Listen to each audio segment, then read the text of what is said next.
The Miami locker room is open for another 14 minutes, and we're joined now by the head coach, Jim Larrañaga, student-athletes Isaiah Wong and Jordan Miller.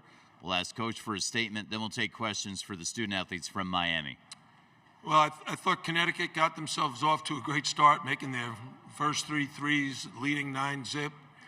Thought we did a good job of recovering. I think it was 19-16 a little later in the half, but quite honestly, we were never in sync offensively. We struggled. Guys were playing hard, they trying their best, but it wasn't the script we were looking for. And some of that credit goes to Connecticut and the defense they played, and some of it probably just goes because of the venue. You know, being in the Final Four for the first time in school's history, the guys being a little bit anxious, and we were really never able to just relax and play our game. We were pretty much out of character the whole night. But these guys are great guys, great players. We've had a sensational season, and they'll have memories that will last a lifetime, and so will I. We'll open things up to questions for the student-athletes from Miami. If you have a question, please raise your hand. Let's start over here, front right. Go ahead, Luke. Isaiah, Luke DeCock, Raleigh News and Observer. You guys have been so fluid on offense this whole season. Obviously, Coach mentioned a couple things, but was it UConn's length or the space they took away? What was the real challenge there for you guys that kept you from getting in the rhythm that you're so used to being in? And Luke, that's for both of our students? Isaiah, I'm sorry. Okay, go ahead, Isaiah. I'll just say UConn, they're a very good team. Like you said, they're a tall team, and they have length on the side, and we struggle a little bit. I feel like Coach L said, I feel like we beat ourselves, so we didn't really play our game and pass the ball and like get the ball movement, and we just kept it, and we took a lot of tough shots. But I feel like if we played our game, it would have been a different story. One row back on the right side. Dave Hyde, South Florida Sun Sentinel. Jordan, you heard what your coaches said about you guys being out of sync. Did you feel that way? You feel that way throughout this game? Yeah. They really did a good job of sending 2 at you whenever we would drive. That bothered us. Again, uncharacteristic of us, but all credit to them. They came ready to play. They were the better team tonight. So, credit to them. If you have a question for Jordan or Isaiah, raise your hand. We'll go back to Luke. For either player, how will you look back at this 2-year run that you guys have been on, Elite Eight, Final Four, and what do you think it means for the future of this program? We'll ask Jordan to answer first, then Isaiah. Yeah, man, it's been special each year. We found a way to make school history both years, which is very rare. I think the core of this team is very young. If everyone decided to come back, they can be very special again.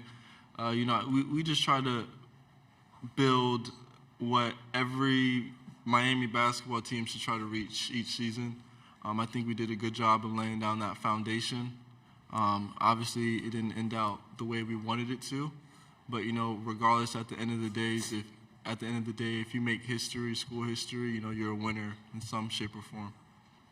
Isaiah. I'll just say for our last year and this year, I feel like we started something big for the University of Miami and just for all the kids that's coming out of high school, they might come to Miami and try to just thinking of a winning attitude and have University of Miami as a winning school and just be in the March Madness every year, and just what we did for these past 2 years, it means a lot, and for the history of Miami and for the upcoming years for Miami too. Continuing with questions for the Miami student athletes, if there are any. We do have a question from Zoom. Dan Tortora, go ahead.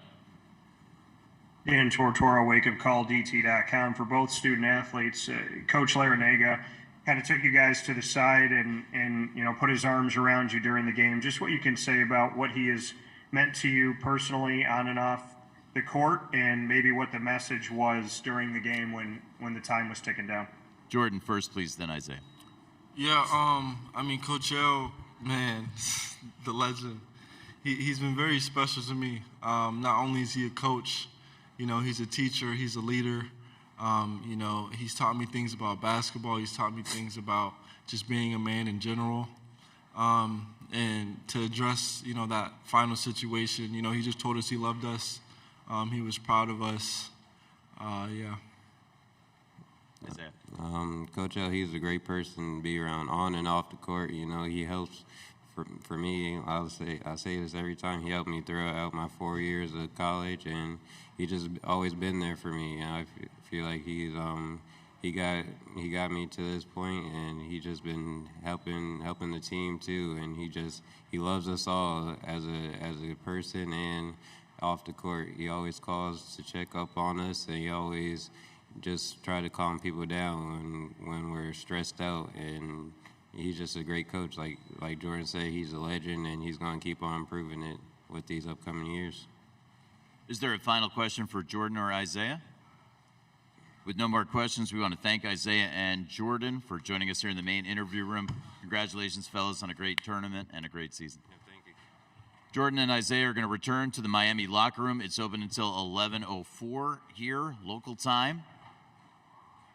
And we'll now open things up. Questions for Coach Larrañaga will begin on the right side. Yeah, Jim, could you address just what was asked to the players about that last meeting on the side when they're coming off the court and you were waiting for them and you hugged them, you said some words to them?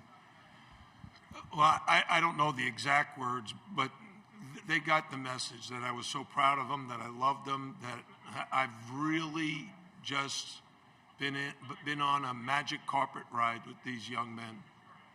They're so much fun to be around on the court, off the court. They each have very unique personalities, and they're going to be very successful in basketball, you know, for a very long time.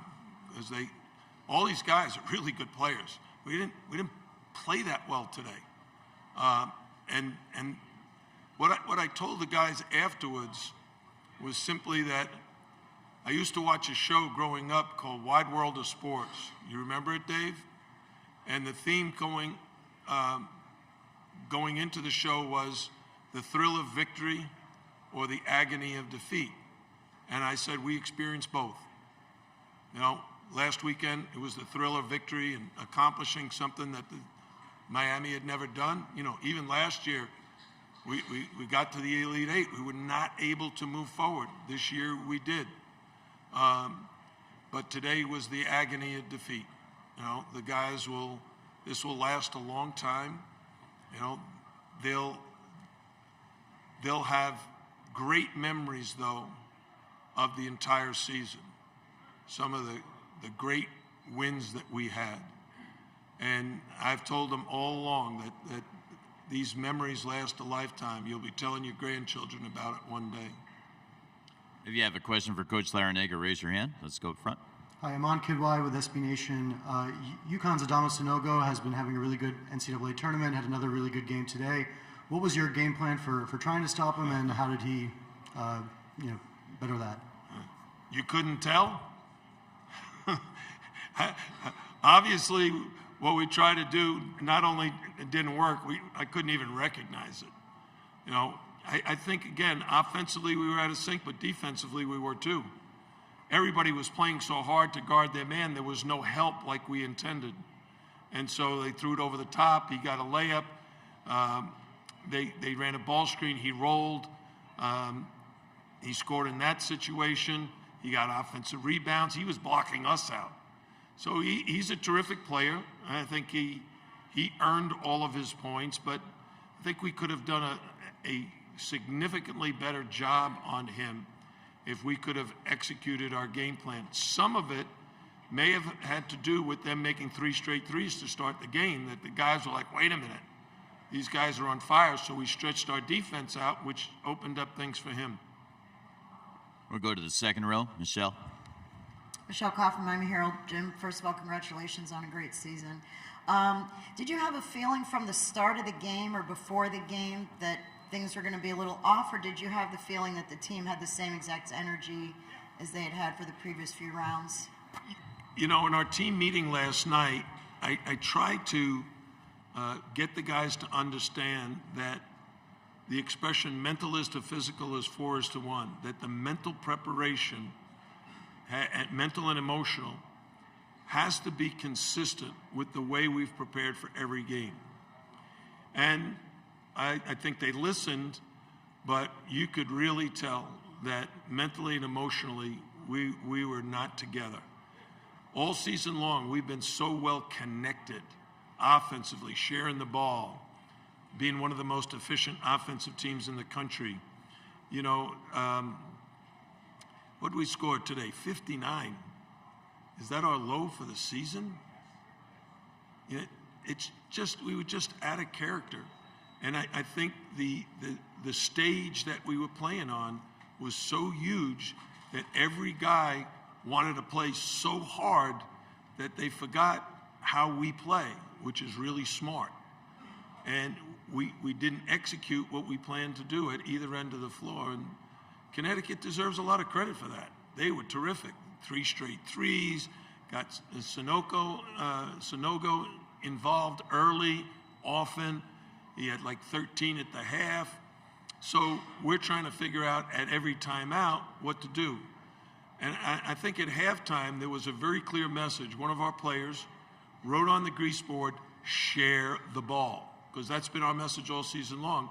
And then we went out, start the second half, we dribbled one out of bounds, we took a quick shot. I was like, all right, very, very hard. Coach, the last question is going to come just to the right of the aisle toward the back. Right there. Jim, Kurt Bowles from the Austin American Statesman. A little bit of state of the game question. You got 3 newcomers to the Final Four, first time ever. Is it transfer portal, NIL? What do you make of it? I think the culture of college basketball has completely changed. So I don't know if any of you know how many kids are in the transfer portal right now, but that is the single most important change in the game in these last several years. Because you see, and I think everybody knows, we've been recruiting transfers since I got to Miami. But so is everybody else now. And some of the blue bloods that, recruited McDonald's All-Americans and, they loaded up with young talent. There was not a single McDonald's All-American in the Final Four. So what's happened is these older transfers who've played at maybe the mid-majors, or, you see a guy like Walker Kessler left Carolina and then immediately made an impact over at Auburn. You're seeing that. Brady Manick, I forget where he left, Oklahoma, and then transfers to Carolina. What an impact. So it's not happening at Miami. It's not happening in the mid-majors. It's happening everywhere, every spring in April. Those older, more successful guys with experience who are 21, 22, 23 years old. We played against the guy from Drake who was 25 years old. So that's the name of the game right now, and you have to load up with good players, and some of those are transfers. We want to thank Coach Larrañaga for joining us here in the main interview room all week long. Thank you, Coach, and congratulations on a great season. Thanks, everybody. And a great run.